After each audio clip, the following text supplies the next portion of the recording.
Dewlis. Very much, Mr Speaker. The gender pay gap figures show how far we have got to go on this issue, and it's very concerning that there's still some 1,500 companies who have failed to report. And perhaps the Minister could tell us a little bit more about what she intends to do about that to ensure that they do report those figures, because there could be a lot more hiding within them if they haven't reported them in time. Will she give more resources to the EHRC also to ensure that they can do their work in enforcement, to make sure that they can follow up on all of these cases and make sure that none of that gets missed?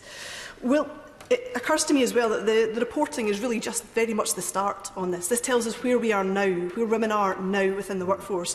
What more is she doing to look at the pipeline to ensure that women are coming through? Because it will take more than just equalising the pay to make sure that women get through. They have to be there right at the start. I was very glad to hear her comments on pregnancy discrimination, which is utterly unacceptable in this day and age. Will she expand more on the issues around the time limit? Because 3 months is really not long enough for women to put in a claim. 6 months would be far, far better, and it would be good to hear some progress on that. For the limited powers that we have in Scotland on this issue in the Scottish Government, we've introduced stronger reporting requirements for public bodies, asking for them to publish every 2 years their pay gap, and also bringing down the threshold from 250 to 20 employees in public sector. Will the government take that on? Because that's something the government can do right now.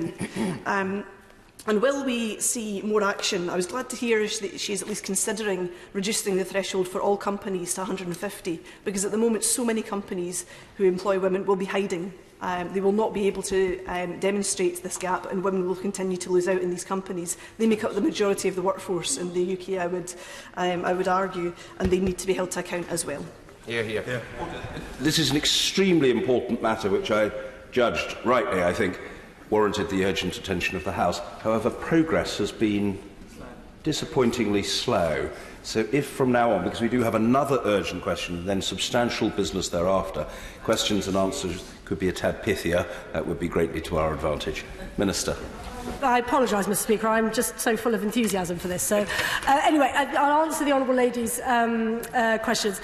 In terms of the private sector employers who have yet to report, since the deadline, it has been the EHRC which has responsibility for tackling them. They have a programme of action. They wrote to every single employer that did not report on Monday, the 9th of April, and they are considering each and every company that they believe falls within the boundaries and have not yet reported. I should say that 100% of public sector organisations have reported, so they are to be commended on that. The issue of the EHRC, and I apologise, someone mentioned that before, the EHRC will receive £17.4 million in the next financial year. Having spoken to the Chief Executive, I'm not aware of resources being an issue, but of course I will listen to the CEO if she says otherwise. And in terms of the pipeline, again, a very important point. This is why the Hampton-Alexander review is so important. We know that at the moment 27.7% of FTSE 100 companies have women in senior executive positions.